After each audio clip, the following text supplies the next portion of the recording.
Hey guys, well, as you can see, a little bit of change of scenery tonight. So I'm sitting out here with Luna and thinking about, we finally had a break in the weather. So it's been a lot of rain, and so finally that's kind of broken. Been a pretty nice day today. One of my favorite things to do in the evening is come out here and sit on the porch and just let the day melt away, so to speak. But that's not what we're here about. So as I'm sitting out here, and I've thought about this earlier this week, like I said, we're gonna have a nice string of sunny weather. And another thing I like to do when it's nice out is barbecue. I kind of am a barbecue aficionado, at least I like to think so. And so what we're gonna do is tomorrow, we are going to smoke a pork butt, which is gonna turn into shredded pork. We're gonna do it two ways though, and this is gonna be an experiment I've never done before, but I think it'll work. So I've got a Weber, but I've also got a Traeger. The thing about the Weber is you can get a really, really nice, solid, really good smoke, but it's really difficult to control the heat. The thing about the Traeger, opposite problem. You can control the heat perfectly, but the smoke is not as great as I'd like it to be. So, what's the solution to that? Well, I'll tell you. We are going to smoke a pork butt two ways. We're going to start at that thing on the Weber for about an hour or so.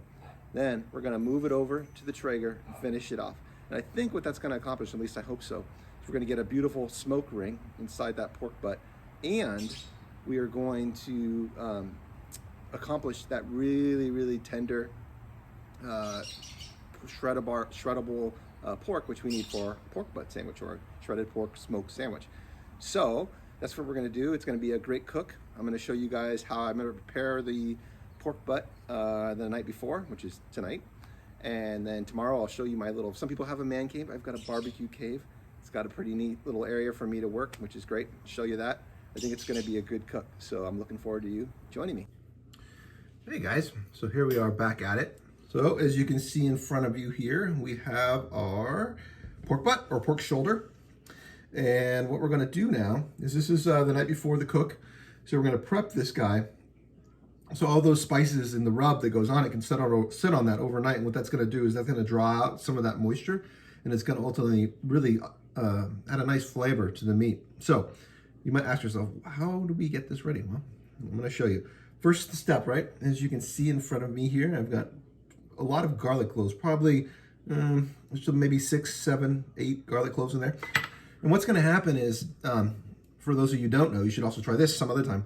But if you get garlic, and they make these little, it's clay, there's like little clay, I can't think of the name of those pots, but anyway, they have a little clay pot. You put the garlic in there, you put it in the oven with some olive oil for 350 for half hour, 45 minutes. What that does, that turns garlic almost into like a butter. So you can put that over bread or whatever, but I digress. The reason why we're doing this with the meat here and why that's relevant is when you put this garlic in this meat and you let it cook on that low temperature for such a long period of time, it's gonna be about a 10 or 12 hour cook. That garlic's gonna do the same thing. It's gonna turn out like butter in the meat. It's gonna dissolve, but blend with all that pulled pork, gonna add a fabulous flavor. So that's what we're gonna do.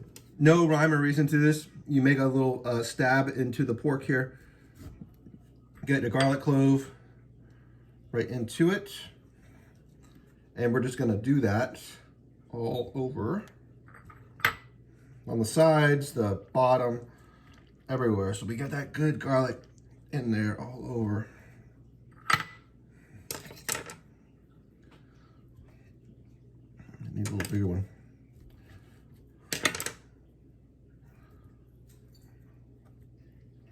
So I'm going to continue to do that for these other sides as well, but just to keep the video moving along here, I can also jump into the next step and then finish this garlic process towards the end. What's the next step here? Let me wash my hands. When you're dealing with raw pork, frequently wash your hands. Keep those hands clean.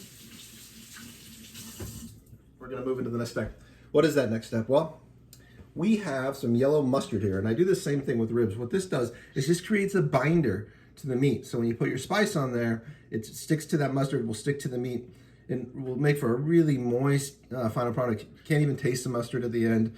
Ultimately, the vinegar, it's the same sauce. It's the same basic ingredients that are in a barbecue sauce, so that's why it works to bind everything together. So just liberally get that mustard on there, start spreading that around. Okay, all over.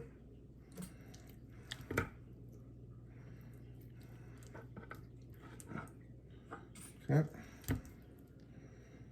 That's good. We're gonna do that. Now we have our rub here. So we're just gonna start getting that on there. You wanna get that all over the butt, the shoulder. Other side.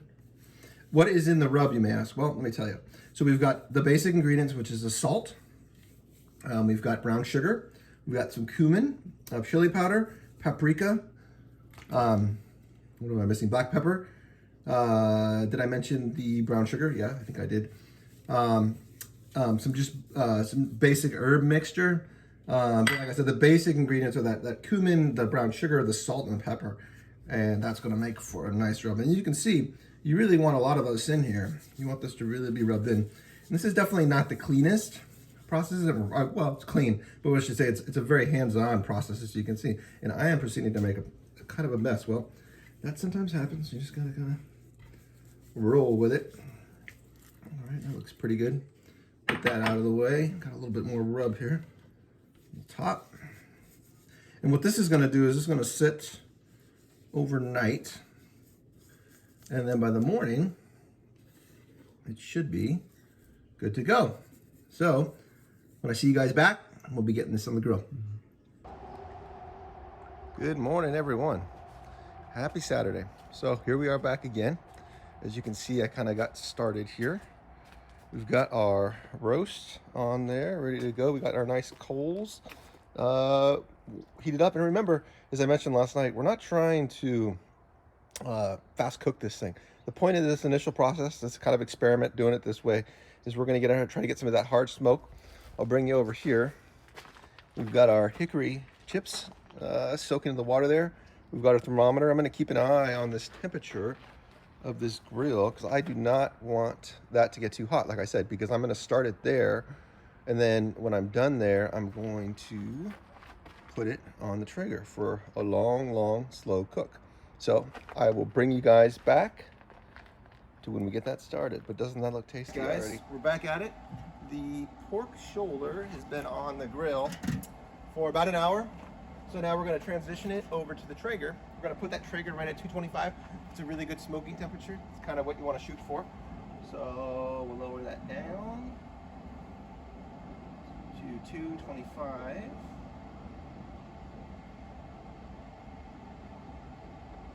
All right, that's all good. We've got a special guest star today, cameraman Elliot. Say hi, cameraman. Hey guys. All right. So we get him right here. Hopefully we don't drop it. Whoop. Right over to the Traeger. You'll notice over here to the side, we've got a tube with some pellets in it. So you can see this is what powers the Traeger, is these pellets. What you can do over here is something called cold smoking. So basically what we're going to do is we're going to ignite that. That's going to do a slow burn. It's going to create supplemental smoke to the smoke that the Traeger does, which is going to give our pork shoulder more smoky flavor. So let me get that fired up for you. I'll show you how we do that. Kind of a fun thing here. Flake out the flamethrower.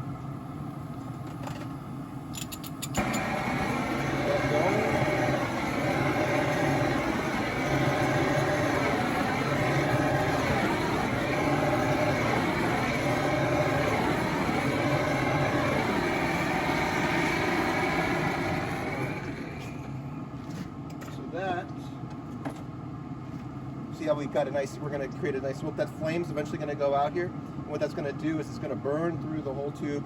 Going to give us, like I said, a nice supplementary smoke. We've got a mix, I think, here between some apple and hickory chips. Here's our pellets. And so that's what we're working with. So I'm going to close this off. About every hour or so, you can come back in here, spray it with a little apple juice that's going to keep the meat nice and moist.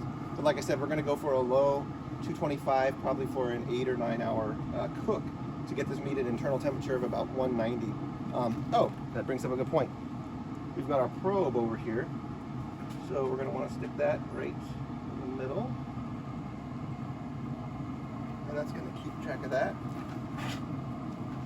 And then we'll shut that off and let it start to cook. All right, guys, thanks. Okay, just a quick check on the pork shoulder here. It's looking really good. The smoke's still trucking right along.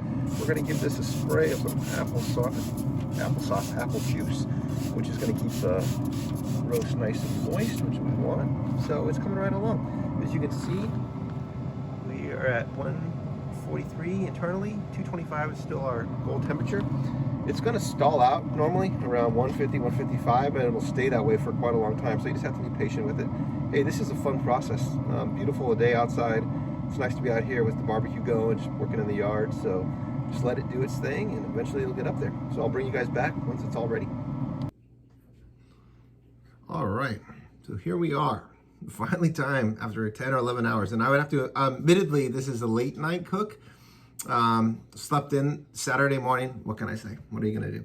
So, hey, this got done a little later. That's what you have to do with pulled pork. You cannot rush it. It's going to take its time. You have to let it do its thing. But when it's finally done, it's well worth the wait. So what I'm gonna show you guys now is how to prepare the best pulled pork sandwich that you can do. So here, what do we got? We've got our buttered Kaiser rolls, toasted, golden brown, beautiful. We're gonna get a little bit of this here, this pulled pork, a little bit of bark right on top of there, right? Like that. Oh my gosh. What do we have over here? Well, what do we have? We have some coleslaw. That crunch with the smokiness of the pulled pork makes for a wonderful combination. So what are we gonna do? We're gonna just take a little dollop of that, right on top of that pulled pork, like that. And of course, what else do we have here? We have the barbecue sauce. This is a sweet, smoky, spicy barbecue sauce. It's gonna make a really nice complement to the pork, so we're just gonna put a little bit of that on there, not too much. Not too much at all, just a little bit. Oh, there it goes, oh, it's happy. Boom. Okay. Let's put that on there. And when you guys come back, you will have that big bite. All right, guys, here we are. Hey, thank you for spending the last yesterday and today making this pork, coming along on this experience. I think that it turned out just exactly the way I would like to, but it's all just hearsay until we take that bite to see what we got in front of us. So let's do that, and I can report back.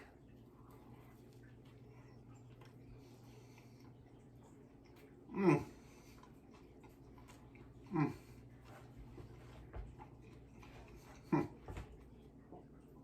Okay. Don't want to. There we go. Well, what can I tell you? Well worth the 10-hour cook. I had fun with it. I love being out there cooking on the barbecue. I tell you what, with this pulled pork, every time you do barbecue, it's a little bit different. You're going to appreciate something more than the next.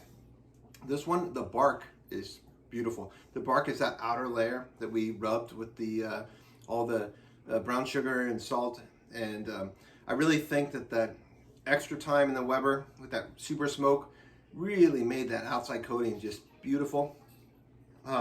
Meat is super tender, shreddable, beautiful. The coleslaw in the sandwich really gives you a great, gives you a good bite, gives you the crunch versus the meat. It's just really good. So this was a success. A little bit late. I should have got up earlier. It could have been at dinner time. Would have been better. But hey, it's still here. It's done. It's beautiful. It was a great day. Thank you for joining me. Hey, don't forget, subscribe, hit that thumbs up, like, and we'll see you again in the next one.